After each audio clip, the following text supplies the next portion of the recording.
Hello বন্ধুরা, তো তোমরা সবাই কেমন আছো? আশা করি সবাই খুব ভালো আছো। তো চলো দেখতে থাকো। আজ একটা দারুণ রেসিপি নিয়ে চলে এসেছি। তো রেসিপিটা কি নিয়ে চলে এসেছি তবে বুঝতেই পারছো। তো বিলে চলে এসেছি আমার বোনকে নিয়ে শাপলা তুলতে।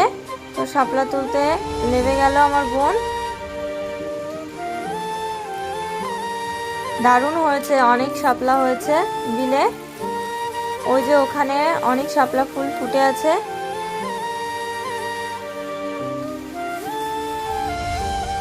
অনেকগুলো শাপলা তুলে এনেছে। আর শাপলা মাছ দিয়ে জিওল মাছ রান্না করা হবে। তো শাপলাটা ভালোভাবে বেছে নিচ্ছে। আজকে রান্না করবে হচ্ছে আমার মা। তো চলো দেখতে থাকো। মাছটা ভেজে নিচ্ছে। ভাজা মাছের মধ্যে জল দিয়ে দিল, লবণ হলুদ দিয়ে দিচ্ছে। এবার শাপলাটা দিয়ে দিল ফোড়ন হিসাবে।